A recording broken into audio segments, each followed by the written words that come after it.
ओम मुनित्रयं नमस्कृत्य उक्तिः परिभाव्य च वैयाकरणसिद्धान्तकौमुदीं विरच्यते। सर्वेभ्यः श्रोतृभ्यः नमः। अस्माभिः गतपाठे यद्यत् पठितं तद् एकवारं स्मरामः। वयं वैयाकरणसिद्धान्तकौमुदी इत्याख्यस्य ग्रन्थस्य तत्र तद्धितेषु प्राग्वहतीयप्रकरणे अथवा ठगधिकारप्रकरणे भवामः। प्रकरणस्यास्य अस्माकं क्रमे तत्र द्वितीयः पाठः गतपाठः प्रवृत्तः। तस्मिन् पाठे सर्वादौ तत्र स्वागतादीनां च इति सूत्रान्तर्गतत्वेन एकम् उदाहरणम् अन्तिमं यत् तत्र चर्चितं स्वपतौ साधु स्वापतेयम् इति। तस्य रूपसिद्धिः कृता पथ्यतिथि वसति स्वपतेर्ढञ् इत्यनेन ढञ् नाम पठिष्यमाणेन सूत्रेण तत्र ढञ् प्रत्ययः भवति। ढञ् प्रत्ययेन तस्य अस्माभिः सिद्धिः कृता। ततश्च तत्र वार्तिकं पठितम् आहु प्रभूतादिभ्यः इति। तद आह इत्यस्मिन् अर्थे प्रभूतादिगणे पठितेभ्यः शब्देभ्यः द्वितीयान्तेभ्यः तत्र ठक् इति प्रत्ययः भवति इति वार्तिकस्य अर्थः दृष्टः।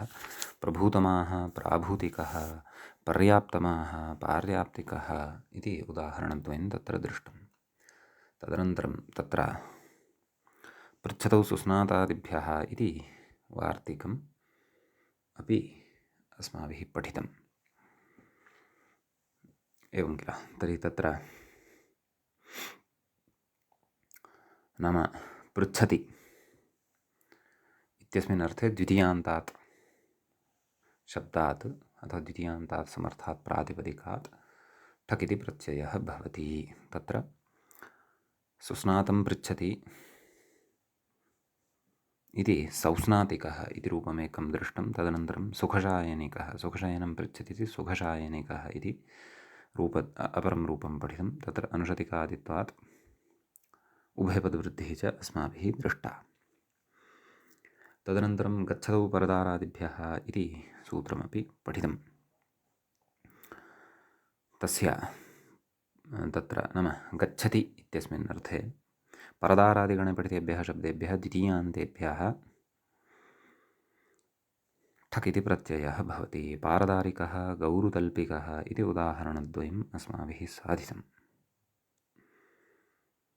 तदनन्तरं तेन दीव्यति खनति चैति चितम् इति अस्माभिः सूत्रं पठितं। तत्र अक्षैर्दीव्यति आक्षिकः इति उदाहरणं साधितं। सूत्रस्य अर्थस्तु तृतीयान्तात् दीव्यति खनति जयति जितम् इत्यस्मिन् अर्थे ठक् इति प्रत्ययो भवति। ततः क्रमशः इमानि उदाहरणानि अक्षैर्दीव्यति आक्षिकः अभ्र्या खनति आभ्रिकः अक्षैर्जयति आक्षिकः अक्षैर्जितम् आक्षिकम् इत्यादीनि उदाहरणानि तत्र दृष्टानि। तदनन्तरं सूत्रं पठितं संस्कृतं। तेन संस्कृतम् इत्यस्मिन् अर्थे तृतीयान्तात् प्रातिपदिकात् अथवा शब्दात् तत्र ठक् इति प्रत्ययः भवति। दध्ना संस्कृतं दाधिकं मरीचेन अथवा मरीच्या संस्कृतं मारीचिकम् इति भवति इति अस्माभिः तत्र पठितम्। उदाहरणद्वयं साधितं। तदनन्तरं कुलत्थकोपधादन इति सूत्रं पठितं। कुलत्थशब्दात् कोपधाच्च शब्दात् तेन संस्कृतम् इत्यस्मिन् अर्थे तत्र अण इति प्रत्ययः भवति। ठकः अयम् अपवादः, अतः कुलत्थैः संस्कृतं तत्र कौलत्थम् इति उदाहरणं साधितं। तिणिकेन संस्कृतं तैन्तिणिकम् इति च उदाहरणान्तरं तत्र साधितं। ततः परं तरति इति सूत्रम् अस्माभिः पठितम्।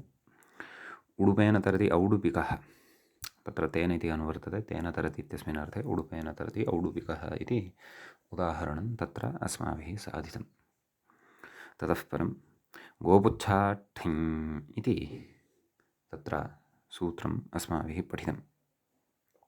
गोपुच्छ इत्यस्मात् शब्दात् तेन तरति इत्यस्मिन् अर्थे ठञ् इति प्रत्ययः भवति। गोपुच्छेन तरति गौपुच्छिकः इति उदाहरणं तत्र अस्माभिः साधितं।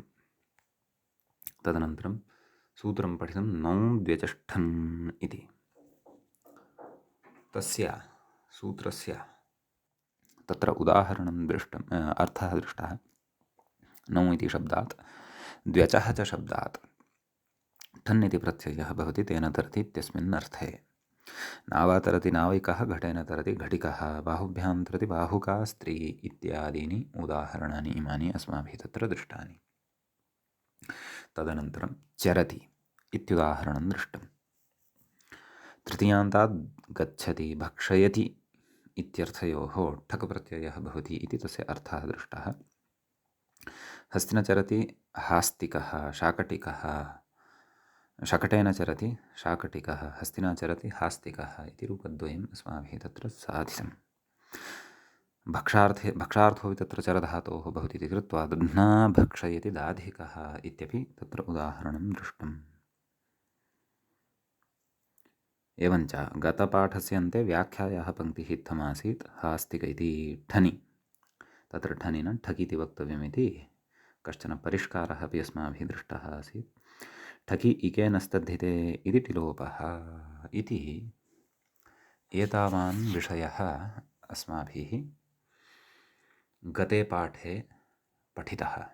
एवञ्च अयं द्वितीयः पाठः ठगधिकारप्रकरणस्य अथवा प्राग्वहतीयप्रकरणस्य सम्पन्नः। अधुना तावत् प्राग्वहतीयप्रकरणस्य अथवा ठगधिकारप्रकरणस्यास्य अयं तृतीयः पाठः अस्माकं क्रमे तत्र भवति आरब्धः। सम्यक्। इदानीम् अस्माभिः तृतीये अस्मिन् पाठे अग्रे सूत्रं पठनीयं वर्तते। तत् अग्रिमं सूत्रं भवति एवम्। आकर्षात् ष्ठल् इति। सूत्रे द्वे पदे स्तः। आकर्षात् इति एकं पञ्चम्यन्तं, पञ्चमी विभक्तेः एकवचनान्तम् इदं रूपं भवति। ततः ष्ठल् इति रूपान्तरम् अन्यद्रूपं भवति प्रथमान्तं। तत्र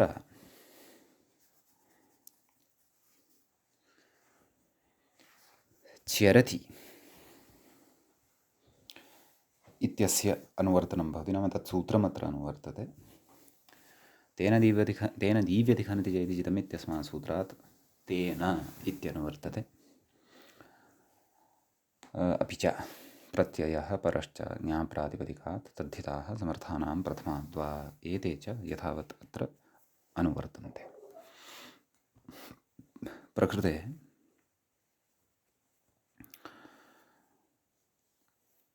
व्याख्याता किं कथयति तत् पश्यामः। तेन चरति, सूत्रार्थं कथयन्नस्ति। तेन चरति इत्यर्थे तृतीयान्तात् आकर्ष शब्दात् ष्ठल् इत्यर्थः, नाम ष्ठल् इति प्रत्ययो भवति इति। कस्मात् शब्दात्? आकर्ष इति शब्दात्। तेन तरति इत्यस्मिन् अर्थे।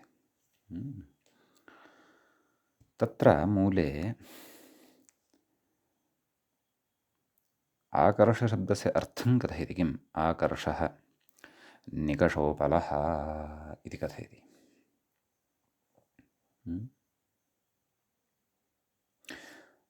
नाम निकषोपलः आकर्षः भवति, अर्थात् सुवर्णस्य रजतस्य च परीक्षणाय एकः पाषाणविशेषः भवति। तस्य कृते आकर्षः इत्युच्यते।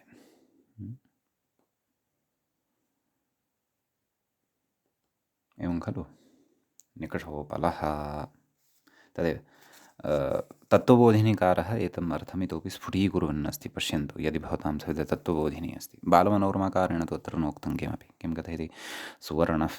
सुवर्णपरीक्षार्थः निकषोपलः नाम सुवर्णपरीक्षार्थः नाम सुवर्णः अयं सुवर्णः उत्तमः अस्ति, अत्र वास्तविकता वर्तते वा न वा इत्यादि परीक्षणाय उपयुज्यमानः पाषाणविशेषः इत्यर्थः। अतः तदेव तत्र पाठान्तरमपि अस्ति, अतः कथयति मूले पश्यन्तु। आकषात् इति पाठान्तरं नाम सूत्रे पाठभेदः अपि दृश्यते, क्वचित् आकषात् इत्यपि दृश्यते इति कथयति। ततः तत्र तेन चरति, तेन तरति इत्यस्मिन् चरति इति अर्थः अत्र लभ्यते। तेन चरति आकर्षिकः इति।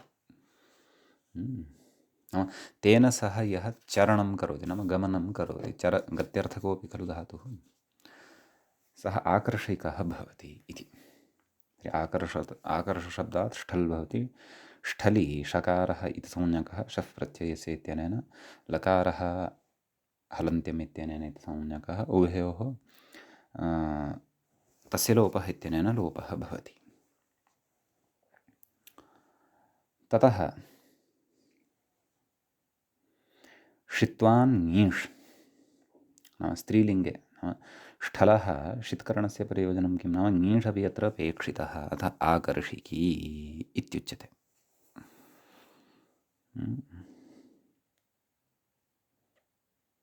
अतः तत्र षिद्गौरादिभ्यश्च इत्यनेन ङीष् भवति षित्वात् तावदेव। अतः आकर्षिकी इत्यपि रूपं भवति, एवं खलु। कथम् आकर्षिका इति तु पुल्लिङ्गवदेव, अत्रापि प्रातिपदिकं मूलतः तदेव भवति। षिद्गौरादिभ्यश्च इत्यनेन षित्वात् ङीष् भवति तावदेव। अतः आकर्षिकी इति रूपं तत्र भवति सिद्धम्। सम्यक्। अत्र तत्त्वबोधिनीकारः किमपि कथयति इतोपि किं पाठान्तरमिति। एतच्च भ्वादौ काशाखश इत्यादि दण्डके आकर्षात् ष्ठल् इति माधवेनोपन्यस्तं, किन्तु आकर्षात् पर्पादेः इति वार्तिकस्य अननुगुणं। तत्र हि नीरेफे पाठे वृत्तौ असङ्गतिप्रसङ्गात्, नाम तदेव आकर्षात् ष्ठल् इत्येव पाठः समर्थितः वर्तते विद्वद्भिः, अन्यथा अन्यत्र प्रसङ्गेषु तत्र अनुपपत्तिः अन्येषां विषयाणां जायते। भवतु नाम। तर्हि एतावानेव विशेषः आकर्षात् ष्ठल् इति सूत्रगतः भवति। इदानीं वयं तत्र अग्रिमं सूत्रं पश्यामः। अग्रिमं च सूत्रं वर्तते पर्पादिभ्यष्ठन् इति।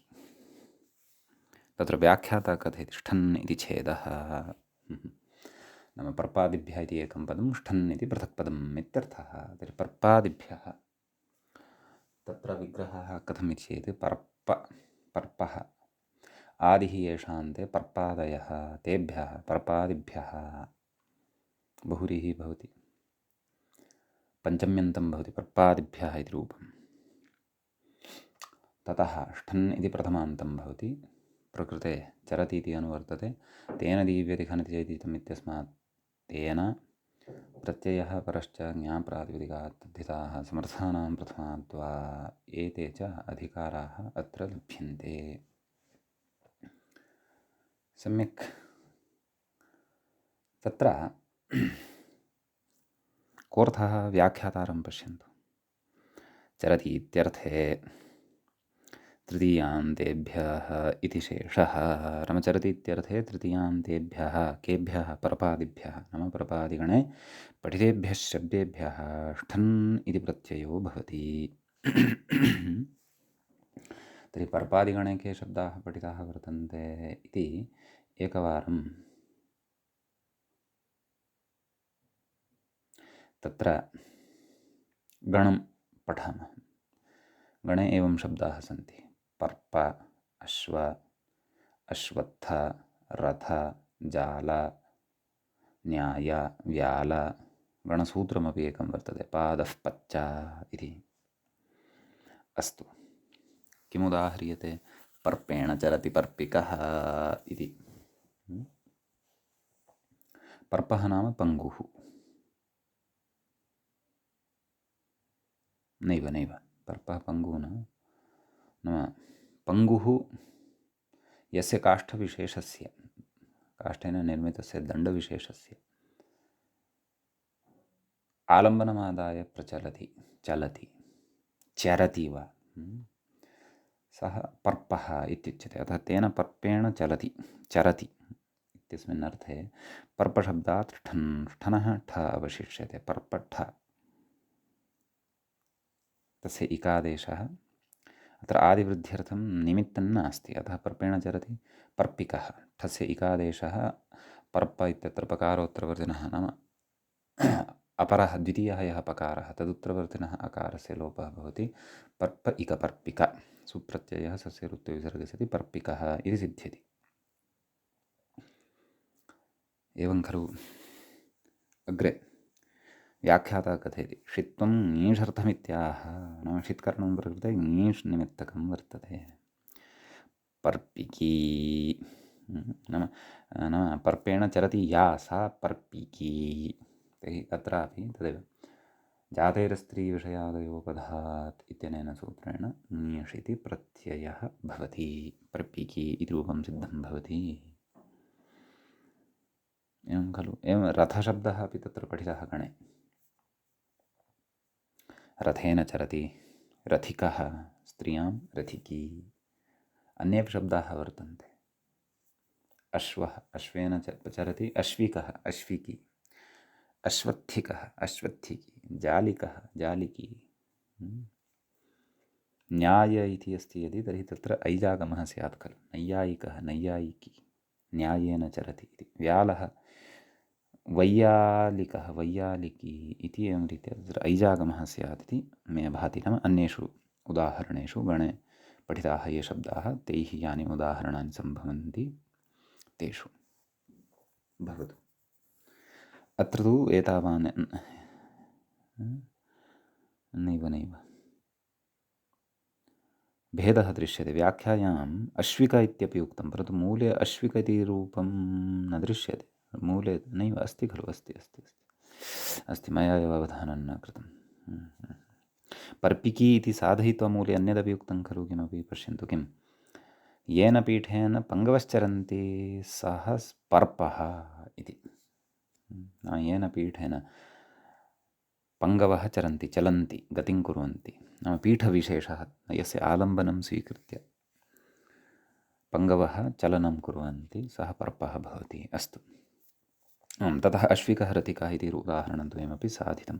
अश्वेन चरति इत्यर्थः। अस्तु अस्तु अस्तु, समीचीनम्। एतावान् विशेषः अस्मिन् सूत्रे भवति पर्पादिभ्यष्ठन् इत्यत्र।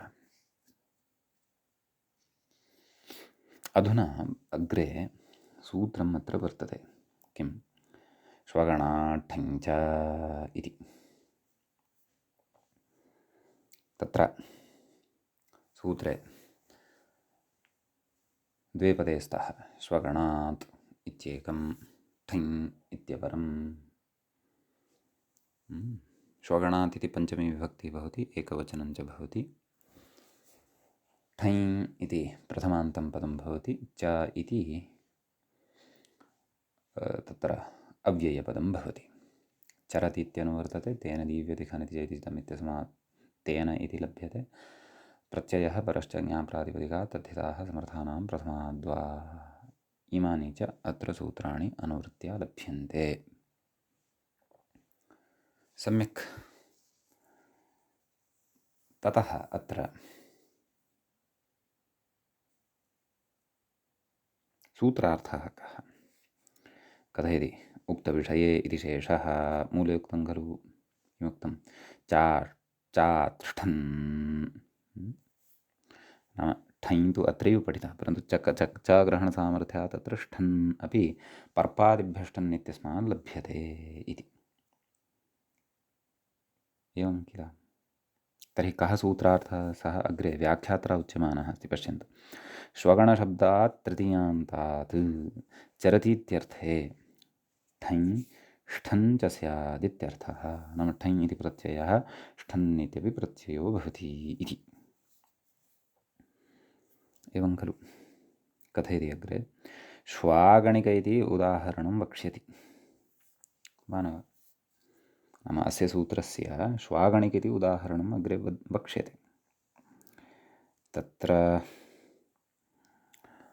ठञः पक्षे श्वागणिकः इति उदाहरणं सम्भवति। ठनः पक्षे तु ष्ठनः पक्षे तु एवं खलु? एतेन ठञ् खलु विधीयमानः अस्ति। एवं ठञः पक्षे श्वागणिकः इति उदाहरणं, ष्ठनः पक्षे श्वगणिकः इति उदाहरणम् अग्रे वक्ष्यते। तत्र कश्चन विशेषः इतोपि अपेक्षितः, तदेव कथयन्नस्ति। तत्र श्वन् शब्दस्य द्वारादित्वात् ऐजागमे प्राप्ते द्वारादिनां च एतेन सूत्रेण श्वन् शब्दे तत्र वकारात् पूर्वम् ऐजागमः प्राप्तः, परन्तु सः नापेक्षितः। अन्यथा तत्र शैवगणिकः इति अनिष्टं रूपं स्यात्। वृद्धिं प्रबाध्य ऐजागमः यदि प्रवृत्तः तर्हि। अतः सः ऐजागमस्तु अत्र नापेक्षितः इति कृत्वा तस्य निषेधार्थं सूत्रमारभ्यते। तच्च एवं कथं? श्वादेरीम् इति। एवं किल? श्वादेः इति तत्र षष्ठ्यन्तं पदं भवति। षष्ठीविभक्तेः एकवचनान्तं भवति। इ इति शब्दस्य सप्तमीविभक्तेः एकवचने इ इति पदं भवति। सम्यक्। तत्र श्वन् आदिः यस्य सः श्वादिः, तस्य श्वादेः यतः श्वगणशब्दः श्वादिः वर्तते, बहुरीः भवति। वयं पश्यन्तः स्मः, सप्तमाध्यायस्य तृतीयपादस्य अष्टमम् इदं सूत्रं वर्तते। अतः प्रकृते नैवाभ्यां पदान्ताभ्यां पूर्वपदाभ्याम् ऐच् इत्यस्मात् न इत्यनुवर्तते, नैव इत्यस्मात् ऐच् इत्यनुवर्तते। अपि च कथयति व्याख्यातारं पश्यन्तु। न कर्मव्यतिहारे इत्यस्मात् न इत्यनुवर्तते। सम्यक्। अङ्गस्य इत्यस्य अधिकारः वर्तते। श्वन् शब्दः आदिर्यस्य इति विग्रहः, स च अस्माभिः पूर्वं दृष्टः एव। अतः सूत्रार्थः द्रष्टव्यः। मूले तावत् ऐज्न, ये तावदेव उक्तम्। ऐज्न नाम ऐच् न भवति इति व्याख्यात्रा सूत्रार्थः क्रियमाणः वर्तते। श्वन् शब्दपूर्वपदस्य अङ्गस्य नाम तादृशम् अङ्गं यस्मिन् अङ्गे श्वन् शब्दः पूर्वपदत्वं भजते। इ परे नाम इ यदा परतः भवति तदा नैजागमः इत्यर्थः। नाम न ऐच् आगमः, नाम ऐजागमः तत्र न भवति इति। एवं खलु? ततः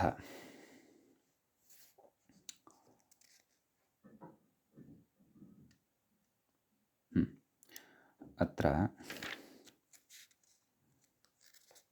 उदाह्रियते। मूले पश्यन्तु। श्वभस्त्रस्यापत्यं श्वाभस्त्रिः इति। यद्यपि अस्य उदाहरणं पश्चात् वक्ष्यते। श्वगणात् ठञ् च, अत्र श्वगणशब्दात् ठञ् ष्ठनि च परतः न, ठञ् परतः एव प्राप्तिः इति मन्ये ऐजागमस्य द्वारादिनां च वक्ष्यते अग्रे। परन्तु ततः पूर्वमत्र श्वाभस्त्रिः इति उदाहरणम् अन्यदपि साध्यमानं वर्तते। एवं किल? तर्हि तत्र श्वाभस्त्रिः इत्यत्र विग्रहः कथमिति चेत् श्वभस्त्रस्य अपत्यं श्वाभस्त्रिः इत्युच्यते। तदेव व्याख्याता कथेन अस्ति अत नाम श्वभस्त्रः कश्चन कस्यचिन् नाम तस्य तस्यापत्यम् इत्यस्मिन् अर्थे अत इञ इत्यनेन सूत्रेण इञ इति प्रत्ययः विधीयते। श्वाभस्त्र इञ एवं किल। तर्हि तत्र इञ इङित् अस्ति। अतः प्रकृते तदेव द्वारादिनाञ्च इत्यनेन सूत्रेण ऐजागमस्य प्राप्तिः जायमाना आसीत्, परन्तु एतेन सूत्रेण केन श्वादेरीं नाम ईं परतः तत्र ईं प्रत्यये परतः तत्र आदिवृद्धिः नाम ऐजागमः न भवति, परन्तु ऐजागमस्य निषेधः भवति। अत्र इञ प्रत्ययः परतः अस्ति एव खलु, स्वाभस्त्रिः इत्यत्र श्वभस्त्र अस्मात् इञ इति अस्ति एव खलु। अतः श्वभस्त्र इञ इत्यवस्थायाम् आदिवृद्धिः श्वाभस्त्र इ तत्र अकारस्य लोपः यस्य चैत्यनेन श्वाभस्त्र इ श्वाभस्त्रि सुप्रत्ययः सस्य ऋत्वविसर्गे सति श्वाभस्त्रिः इति रूपं तत्र सिद्धं भवति। एवं खलु। ततः तत्र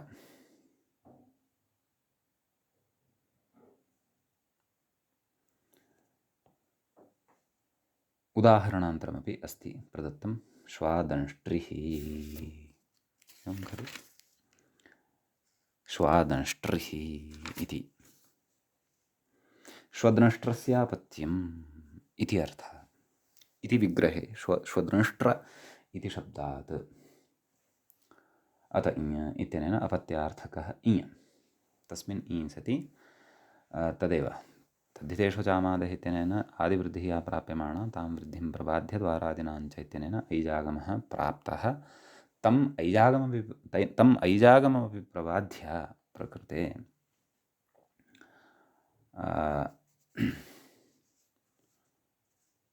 श्वद्नष्ट्रस्यापत्यम् इत्य नाम ऐजागमपि प्रबाध्य प्रकृते एतद् अस्ति खलु अस्माकं सूत्रं श्वादेरी इत्यनेन सूत्रेण ऐजागमस्य निषेधः अपि च आदिवृद्धिरेव भवति। ऐजागमः यदा निषिद्धः तदा आदिवृद्धेः अवसरः भवति। अतः श्वाद्नष्ट्र इ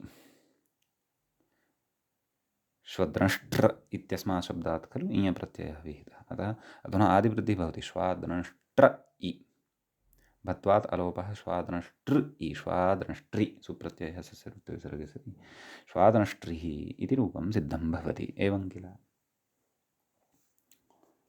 तत्र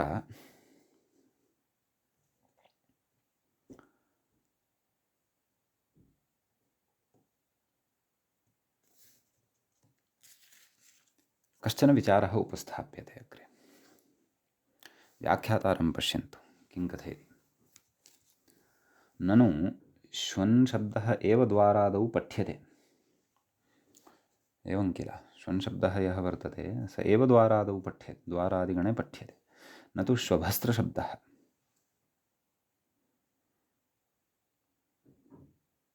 एवं किल। श्वभस्त्रशब्दः द्वारादिगणे न पठ्यते।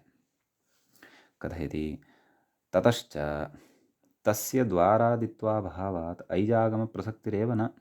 एवं खलु।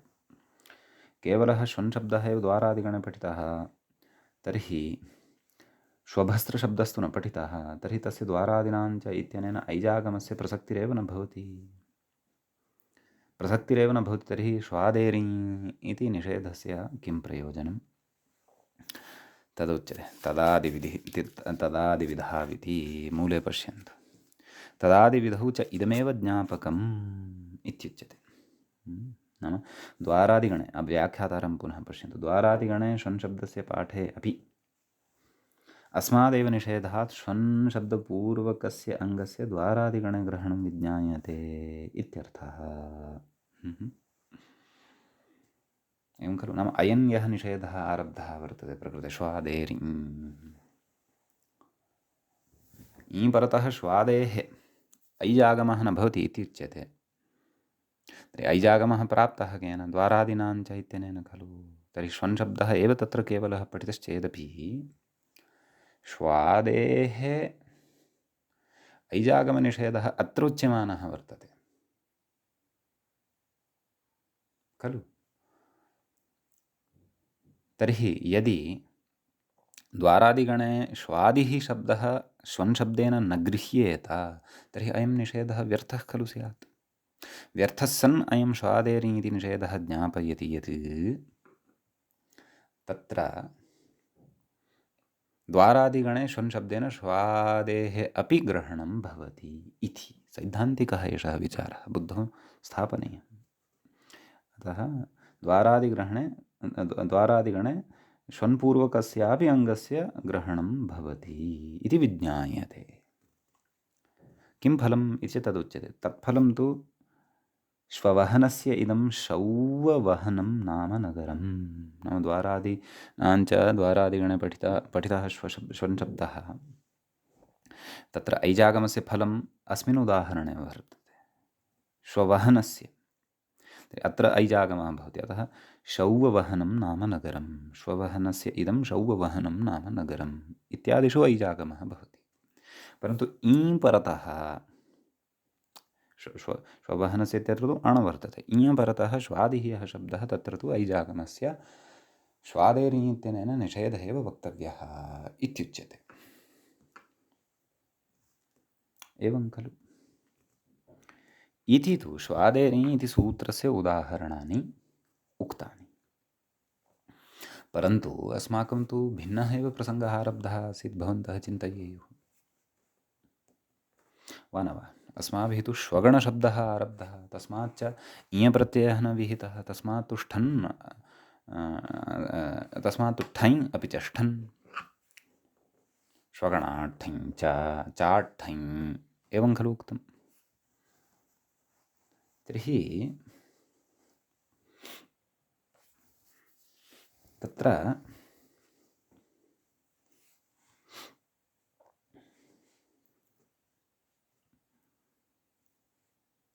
कथम् एतस्य सम्बन्धः श्वगणशब्देन इति चेत् कथयति तदेव व्याख्यातारं पश्यन्तु। ननु प्रकृते श्वागणिके इयभावात्मकं इयभावात् नाम इयः अभावात् कथमयं निषेधः इत्यतः नाम श्वागणिक इत्यादिषु शब्देषु इयेव नास्ति भोः। इय इति प्रत्ययः एव तत्र नास्ति वा न वा। इय इति प्रत्ययः एव तत्र यदि नास्ति तर्हि तद् अयं यः निषेधः अस्ति सः निषेधः तत्र श्वादेनि इति निषेधः तत्र कथं वा प्रवर्तेत। तत्र तु ठञ् अथवा ष्ठन् वर्तते। तर्हि तत्र वार्तिकम् उच्यते। उक्तानुक्तदुरुक्तानां चिन्ता यत्र प्रवर्तते। ईं परतः ऐचः निषेधः नोक्तः अतः तत्र वार्तिकमुच्यते। किमुच्यते इकारादाविति वाच्यम् इकारादौ इति वाच्यं नाम सूत्रे श्वादेरिङ् इति विहाय नाम इञ इति अपनीय श्वादेरिकारादौ इति वक्तव्यम्। एवं खलु। एवं रीत्या सूत्रं वक्तव्यं। ततः सूत्रस्य अर्थः कः कर्तव्यः इति चेत् तदेव व्याख्याता अपि तत्र कथयन् अस्ति। किं कथयति पश्यन्तु। ईति परित्यज्य इकारादाविति वाच्यं नाम सूत्रे तच्च उक्तमेव अस्माभिः। अग्रे उच्यते ई तु व्यपदेशिवत्वेन इकारादित्वम् इति नाम इकारादिः प्रत्ययः यदा परतः भवति तदा श्वादेः ऐचः निषेधः वक्तव्यः ऐजागमस्य निषेधः वक्तव्यः इत्युच्यते। तर्हि इयः तु केवलः इकारः एव खलु परतः भवति। सः एकः एव इकारः इकारादित्वं कथं भजेत। यथा ठञ् अथवा ष्ठन् एते तु इकादेशानन्तरम् इकारादित्वं भजन्ते। श्वद्रष्ट्र अपि च श्वभस्त्र इति आभ्यां शब्दाभ्याम् इ कृतः तस्य तु इ इत्येव अवशिष्यते। सः तु एकः इ एव। सः कथम् इकारादित्वं भजेत तस्य उपायः उक्तः कः? ईं तु व्यपदेशिवत्वेन इकारादित्वं, नाम ईं सति तु व्यपदेशिवद्भावेन इकारादित्वं, नाम स एव आदिः, स एव मध्यमः, स एव अन्त्यः इति एतादृशं व्यपदेशिवद्भावम् आश्रित्य तत्र इकारादित्वं बोध्यम् इत्यर्थः। समीचीनं। तर्हि वार्तिकेन सूत्रगतस्य अभावस्य पूर्तिः कृता। अधुना तस्य सूत्रस्य श्वाभस्त्रिः श्वादंष्ट्रिः इति एतदुदाहरणद्वयं तु सम्भवत्येव, परन्तु श्वागणिकः इत्यपि उदाहरणं तत्र सम्भवति। तदेव अतः एव अग्रे उदाह्रियते किं श्वागणिक इति। श्वगणेन चरति श्वागणिकः। कथयति ठञ् आदिवृद्धिः, नाम ठञ् सति ऐच् प्राप्तः, परन्तु इकारादाविति वाच्यमिति वार्तिकसहकारेण श्वादेनि इत्यनेन सूत्रेण सः नाम आदिवृद्धिः प्रकृते नाम आदिवृद्धिरेव प्रकृते भवति, ऐजागमः निषिद्धः भवति। ऐजागमस्य निषेधे सति ततः ङीति परतः तद्धितेषो चामादेः इत्यनेन आदिवृद्धिः वक्तव्या। अतः श्वागण इक श्वागण इक श्वागणिक सुप्रत्ययः सस्य ऋत्वे विसर्गे सति श्वागणिकः इति रूपं तत्र सिद्धं भवति।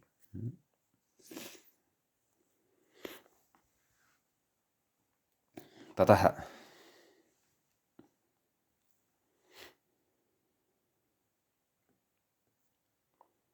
श्वागणिकीति स्त्रियामपि उदाहृतं खलु, मूले पश्यन्तु श्वागणिकी तत्र कथयति ठयन्तात् टिड्ढाणै द्वैसजतघ्नैः मात्र चतैव ठक्ठञ् कञ् करपः इति ङीप्, नाम अनेन सूत्रेण तत्र ङीप् इति प्रत्ययो भवति इत्यर्थः। सम्यक्। अतः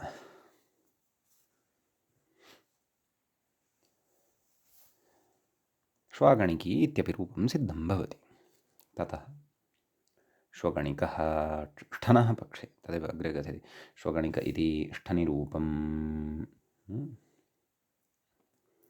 ष्ठनि तु आदिवृद्धिः न प्राप्नोति, आदिवृद्धिरेव न प्राप्नोति इति तस्याः अपवादः ऐजपि न प्राप्नोति। अतः ऐचः आदिवृद्धेश्च उभयोरपि प्रसङ्गः अत्र नास्ति। सम्यक्।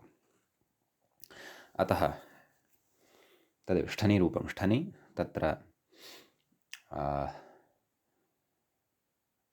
पुल्लिङ्गे श्वगणिकः इकादेशः भवति, णकारोत्तरवर्तिनः अकारस्य लोपः भवति, श्वगणिकः इति रूपं सिद्धं भवति पक्षे।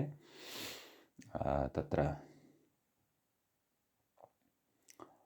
श्वगणिकी इति रूपं भवति। ष्ठन् कथं तत्र ङीप् न भवति, तत्र ङीष् भवति, कुतः षिद्गौरादिभ्यश्च इत्यनेन सूत्रेण। एवं किल इति अयं तत्र विशेषः भवति। आम्, तदेव श्वगणिक इति व्याख्याता अपि कथयन् अस्ति खलु, षित्वात् ङीष् तावदेव। प्रसङ्गादाः इति नाम प्रसङ्गवशात् कथयति अग्रिमम् उदाहरणं किम्? अग्रिमं सूत्रं कथयति, नाम प्रसङ्गम् उचितं प्रसङ्गम् अवलोक्य सूत्रान्तरं नाम अग्रिमं सूत्रम् अत्र उपन्यसति किम् उपन्यस्यते ग्रन्थकारेण किं सूत्रं? पदान्तस्यान्यतरस्याम् इति। तत्र पदान्तस्य इति षष्ठीविभक्तेः एकवचनं भवति, अन्यतरस्याम् इति विभक्तिप्रतिरूपकम् अव्ययं भवति। एवं खलु? नैव, पदान्तस्य इति न, पदान्तरस्यान्यतरस्य। मया सूत्रम् अशुद्धं पठितं, क्षन्तव्यः, पुनः पठामि। पदान्तस्यान्यतरस्याम्, सम्यगेव पठितम्। अस्तु अस्तु। पदान्तरस्य इति षष्ठ्यन्तम्, अन्यतरस्याम् इति विभक्तिप्रतिरूपकम् अव्ययं विकल्पद्योतकम्। एवं खलु? पदान्तरस्य इति प्रथमं पदं भवति षष्ठ्यन्तम्, अन्यतरस्याम् इति तु तदेव अव्ययं भवति इत्युक्तमेव। तत्र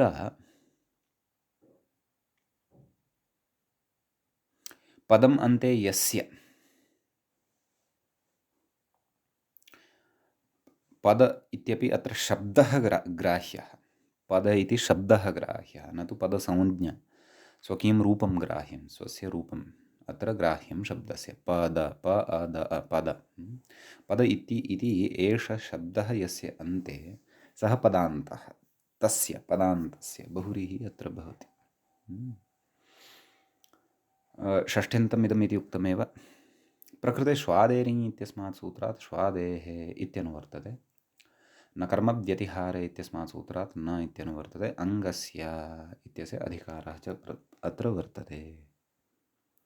व्याख्याता कथयति, श्वादेरिङ् इत्यस्मात् उत्तरं सूत्रमिदं। नाम श्वादेरिङ् इति सूत्रसमनन्तरम् एव इदं सूत्रं पठ्यते। किं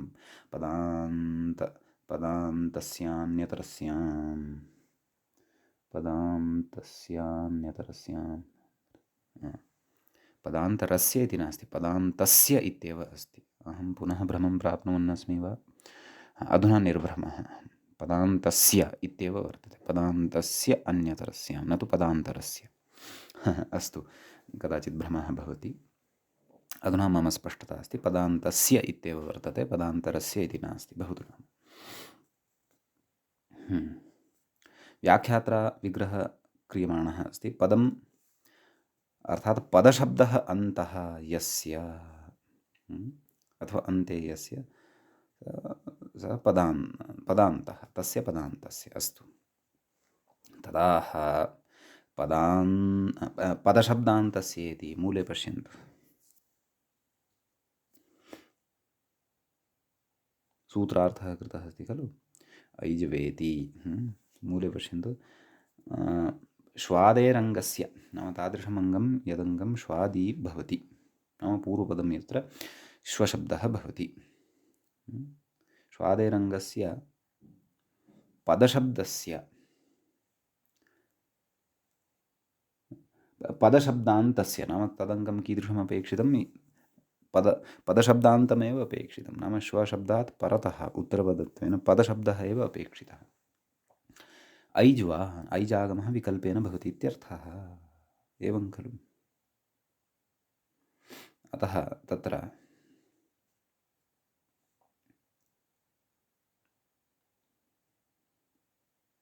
उच्यते अग्रे, निषेधविकल्पे सति विकल्पविधिः फलितः इति भावः। नाम न इति अनुवृत्तिः अत्र आसीत् खलु। कस्मात्? न कर्मव्यतिहारे, न इत्यस्य अनुवर्तनेन, नाम निषेधस्य विकल्पः कृतः खलु। अनुवृत्तिः निषेधस्य अस्ति, अतः निषेधस्य विकल्पः नाम कोऽर्थः? नाम एकस्मिन्नेव पक्षे निषेधः प्रवर्तते, अपरस्मिन् पक्षे तु निषेधः न प्रवर्तते इत्यर्थः।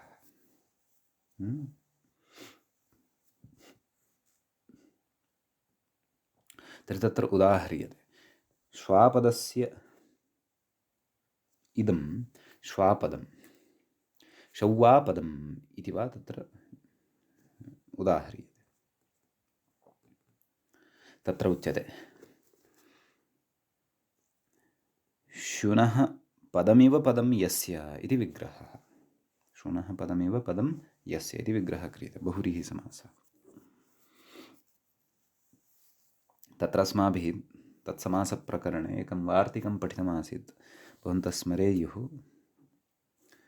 तस्य इङ्गितं कुर्वन् अस्ति, शृणोदन्तद्रष्ट्रा। समग्रं वार्तिकं कथं तदासीत्? शृणोदन्तद्रष्ट्रा कर्णकुन्दवराः पुच्छपदेषु, एवं खलु। पुच्छपदेषु दीर्घो वाच्यः, एवं तद् वार्तिकं। समासाश्रयविधिप्रकरणे इदं वार्तिकम् अस्माभिः पठितमासीत्, भवन्तः स्मरेयुः। सम्यक्।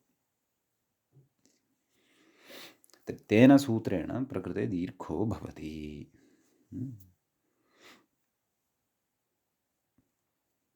अतः तत्र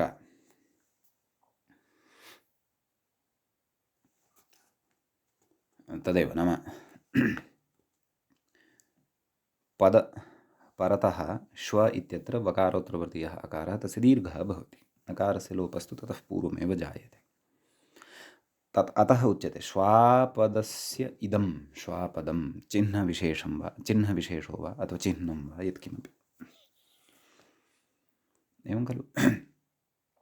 तर्हि श्वापद इत्यस्मात् शब्दात् तस्येदमित्यस्मिन् अर्थे अण् तदेव व्याख्याता कथयन् अस्ति किं तस्येदम् इत्यण्। ततः उच्यते वृद्धाच्छः इति तु न, यथा आदिः स्वरः अस्य वृद्धिसंज्ञकः अस्ति खलु, अतः वृद्धाच्छः इति तु न भवति। कुतः अनभिधानात् इत्याहुः, नाम छप्रत्ययान्तः छप्रत्ययान्तं तत्र उदाहरणमेव नास्ति, अतः अनभिधानात् छप्रत्ययः अत्र निवृत्तः भवति इति। एवं खलु।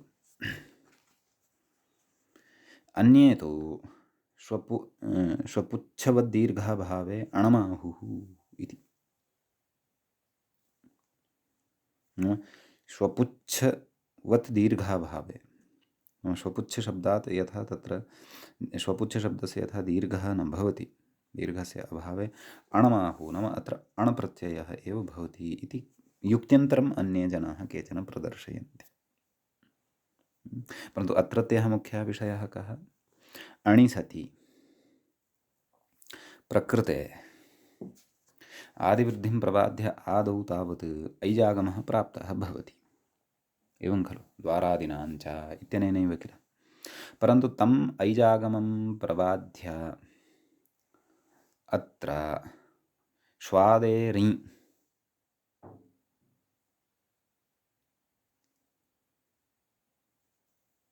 ऐजागमः न स्यात् इति। सूत्रार्थः कः कृतः? श्वादेः अङ्गस्य पदान्तस्य ऐजागमः। अत्र ई परतः भवति इत्यादि एतादृशं निमित्तम् अत्र नास्ति। अत्र परतः अण् भवतु अथवा यः कोऽपि वा भवतु, तादृशे प्रत्यये परतः तत्र ऐजागमस्य निषेधस्य विकल्पः क्रियते इति। एवं खलु। अतः प्रकृते ऐजागमस्य निषेधस्य विकल्पे सति रूपद्वयं लभ्यते। ऐजागमः यस्मिन् पक्षे न भवति, वृद्धिः भवति तद्धितेष्वचामादेः इत्यनेन तथा तत्र श्वापदम् इति रूपम्। यत्र ऐजागमः भवति औ इति, तत्र तु शव्वापदम् इति रूपं भवति। एवं खलु। परन्तु प्रकृते मूले किमुक्तं? सूत्रार्थं पश्यन्तु। श्वादेरङ्गस्य पदशब्दान्तस्य ऐज् वा इत्युच्यते। ऐजागमस्य निषेधः केन प्राप्तः अत्र? सः विषयः चिन्त्य, यथा व्याख्यात्रा उक्तं खलु, किं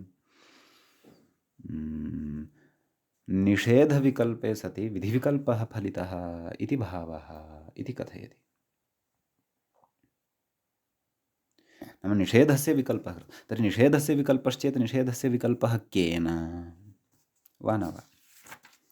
श्वादेनि इत्येव खलु पठितः, तेन कथम्? अथवा वार्तिकमपि योजयामः यदि, किम् इकारादाविति वाच्यं, तेनापि कथं? कुतः? इकारादिः प्रत्ययः तु परतः नास्ति। एवं खलु। किम् अस्माकं तत्त्वबोधिनिकारः अपि एवं कथयति वा? पश्यामः। श्वापदस्य अन्येषामपि दृश्यते इति दीर्घः। ओह, सः तु अन्येषामपि दृश्यते इत्यनेन दीर्घं मनुते। परन्तु कर्णकुन्दवराः नाम एतद् अस्ति खलु, शृणोदन्ता दन्तर्द्रष्टा इति वार्तिकेन तत्र दीर्घो भवति इति तत् व्याख्या एतद् बालमनोरमाकारेण उक्तम्। आम्, परन्तु निषेधविकल्पे सति विधिविकल्पः इति विषयः तु एतेन तत्त्वबोधिनिकारेणापि नोच्यमानः वर्तते इति।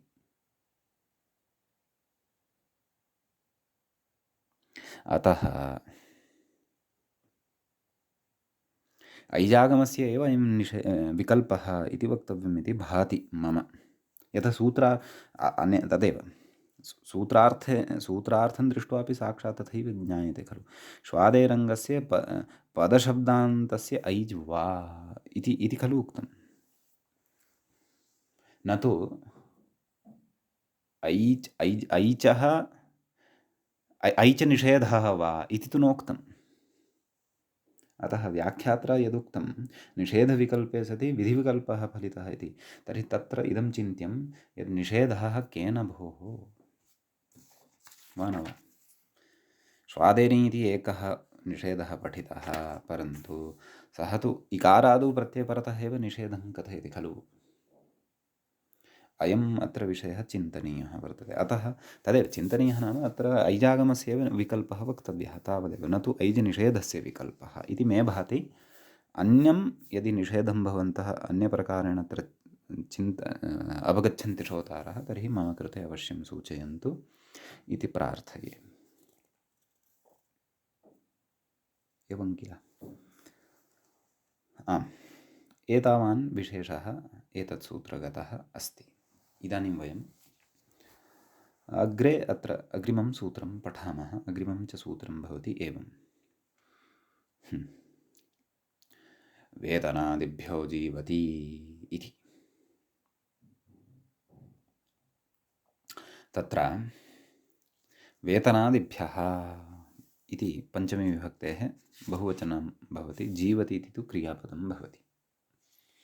तत्र वेतनम् आदिः येषां ते वेतनादयः तेभ्यः वेतनादिभ्यः इत्येवं विग्रहः क्रियते। बहुरीः भवति इति जानीमः, जीवति इति तु क्रियापदं भवति जीवप्राणधारणे इत्यस्य इत्यपि वयं जानीमः। तत्र प्रकृतसूत्रं प्रति तेन दीव्यति खनति चेति चितम् इत्यस्मात् सूत्रात् तेन इत्यनुवर्तते। ततश्च प्रकृते औत्सर्गिकः ठक् प्रत्ययः परश्च ज्ञाप्रातिपदिकात् तद्धिताः इति इमानि अनुवर्तन्ते। समर्थानां प्रथमाद्वा इत्यस्य तु अधिकारः वर्तते एव। व्याख्यात्रा सूत्रार्थः उच्यमानः अस्ति, पश्यन्तु। जीवति इत्यर्थे तृतीयान्तेभ्यः ठगिति शेषः इति। एवं खलु, नाम ठगिति प्रत्ययो भवति इत्यर्थः। वेतनादिः कश्चन गणः, तस्मिन् गणे के शब्दाः पठिताः वर्तन्ते इत्यस्ति विचारणीयम्। इति चेत् वेतन, वाहन, अर्धवाह, धनुर्दण्ड, जाल, वेश, उपवेश, प्रेषण, उपवस्ति, सुख, शय्या, शक्ति, उपनिषद, उपदेश, स्फिज, स्फिज, पाद, उपस्थ, उपस्थान, उपहस्त एते शब्दाः वेतनादिगणे पठिताः वर्तन्ते। तत्रोदाह्रियते। प्रथमम् उदाहरणं पश्यन्तु। वेतनेन जीवति वैतनिकः। व्याख्याता कथयति वेतनेन जीवति इत्यर्थः वैतनिक इति शब्दस्य, स तु विग्रहे अपि ज्ञायते एव। अतः वेतनशब्दात् ठक्, ठकः, इकादेशः, आदिवृद्धिः, अलोपः, वैतन इक, वैतनिक सुप्रत्ययः तस्य ऋत्विसर्गे सति वैतनिकः इति रूपं सिद्धं भवति। एवं किल। ततः धानुष्कः इति रूपान्तरं तत्र सिद्धं भवति, साध्यते। कथं तत्र नाम धनुष् इति शब्दः वेतनादिगणे न लक्षितः खलु। अस्तु, पाठभेदेन स्यात् कदाचित्, अतः एव व्याख्यात्रा ग्रन्थकारेण सह शब्दः अत्र उच्यमानः अस्ति खलु। अतः एवं किल। धनुर्दण्ड इति तु लक्षितं, तर्हि एतद् पृथक् पृथक् स्याद् वा इति। धनुः इति पृथक् स्यात्, दण्ड इति पृथक् स्यात् इत्येव तत्र मन्तव्यम् इति भाति।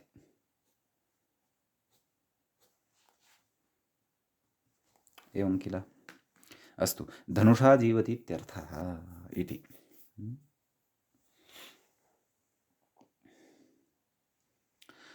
तत्र धनुस् इति प्रातिपदिकात्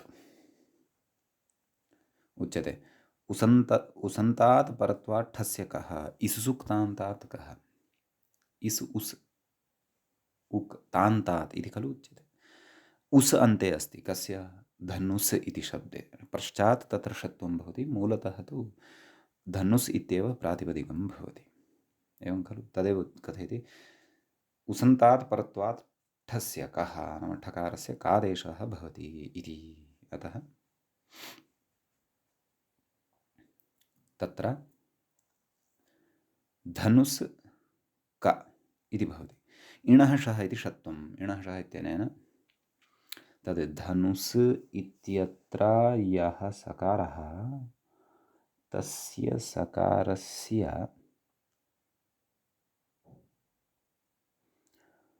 विसर्गः, एवं खलु, तस्य विसर्गस्य षत्वं भवति। इणः शः सन्धिप्रकरणे खलु अस्माभिः पठितं। तत्र अस्य अर्थः अपि तथैव किल, नाम सकारस्य स्थाने एतेन षत्वं न विधीयते, परन्तु तदेव तत्र इणः उत्तरस्य विसर्जनीयस्य षकारादेशः एतेन क्रियते गुप्वोः अपदाद्योः परतः पाशकल्पककाम्येषु इत्युच्यते। तर्हि अत्र क प्रत्ययः अस्ति एव खलु, ठ स्थाने कादेशानन्तरं कप्रत्ययः परतः लब्धः एव खलु, अतः इणः शः इत्यनेन षत्वमपि अत्र अस्माभिः ज्ञातव्यमेव, एवं खलु।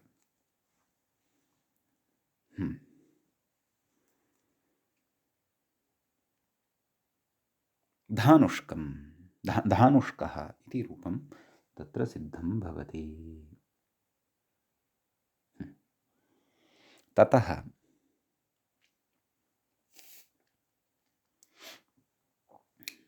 अग्रे तत्र अस्मिन् सूत्रे तु एतावानेव विशेषः, अग्रे तत्र सूत्रम् उच्यते। अग्रिमं सूत्रं तत्र भवति एवं, किं, वस्नक्रयविक्रयाठन् इति। तत्र सूत्रस्य पदच्छेदः इत्थं ज्ञातव्यः। वस्नक्रयविक्रयात् इति प्रथमं पदं भवति, पञ्चम्यन्तं भवति, पञ्चमीविभक्तेः एकवचनान्तं भवति। ठन्, ठन् इति द्वितीयं पदं भवति, तत्र प्रथमाविभक्तेः एकवचनान्तं भवति। तर्हि तत्र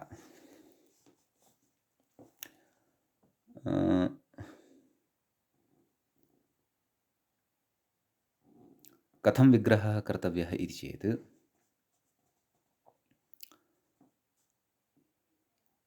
वस्नञ्च क्रयविक्रयञ्च, वस्नक्रयविक्रयं, तस्मात् वस्नक्रयविक्रयात्। क्रयविक्रयम् क्रयविक्रयशब्दे अपि अत्र समाहारद्वन्द्वः साध्यः। कथं, क्रयश्च विक्रयश्च क्रयविक्रयं समाहारद्वन्द्वः, तदनन्तरं वस्नञ्च क्रयविक्रयञ्च, वस्नक्रयविक्रयं, तस्मात् वस्नक्रयविक्रयात्, पञ्चमीविभक्तेः रूपं भवति इति उक्तमेव। ठन् इति प्रथमान्तं भवति इत्यपि उक्तमेव। सम्यक्। अत्र वेतनादिभ्यो जीवति इत्यस्मात् सूत्रात् जीवति इति पदं क्रियापदम् अनुवर्तते। अपि च तेन दीव्यति खनति चेति चितम् इत्यस्मात् सूत्रात् तेन इत्यनुवर्तते। प्रत्ययः परश्च ज्ञाप्रातिपदिकात् तद्धिताः समर्थानां प्रथमाद्वा इदमपि अत्र अनुवर्तते। सम्यक्। अतः तत्र सूत्रार्थः उच्यते। व्याख्यात्रा किं, जीवति इत्यर्थे तृतीयान्तेभ्यः वस्नादिभ्यः ठन् स्यादित्यर्थः इति सूत्रार्थः। उदाहरणम् अस्य वयम् अग्रिमे कालांशे द्रक्ष्यामः। अत्र इतोपि केचन सैद्धान्तिकाः विचाराः वर्तन्ते, तांश्च वयम् अग्रिमे पाठे चर्चयिष्यामः। अद्यतनपाठस्यास्य तावत् अत्रैव उपसंहरणं क्रियते। मङ्गलं कुर्मः। मुनित्रयं नमस्कृत्य तुक्तिः परिभाव्य च वैयाकरणसिद्धान्तकौमुदीयं विरच्यते। एवञ्च तद्धितेषु प्राग्वहतीयप्रकरणस्यास्य अथवा ठगधिकारप्रकरणस्यास्य अस्माकं क्रमे तत्र तृतीयः पाठः सम्पन्नतां गतः। नमः सर्वेभ्यः श्रोतृभ्यः।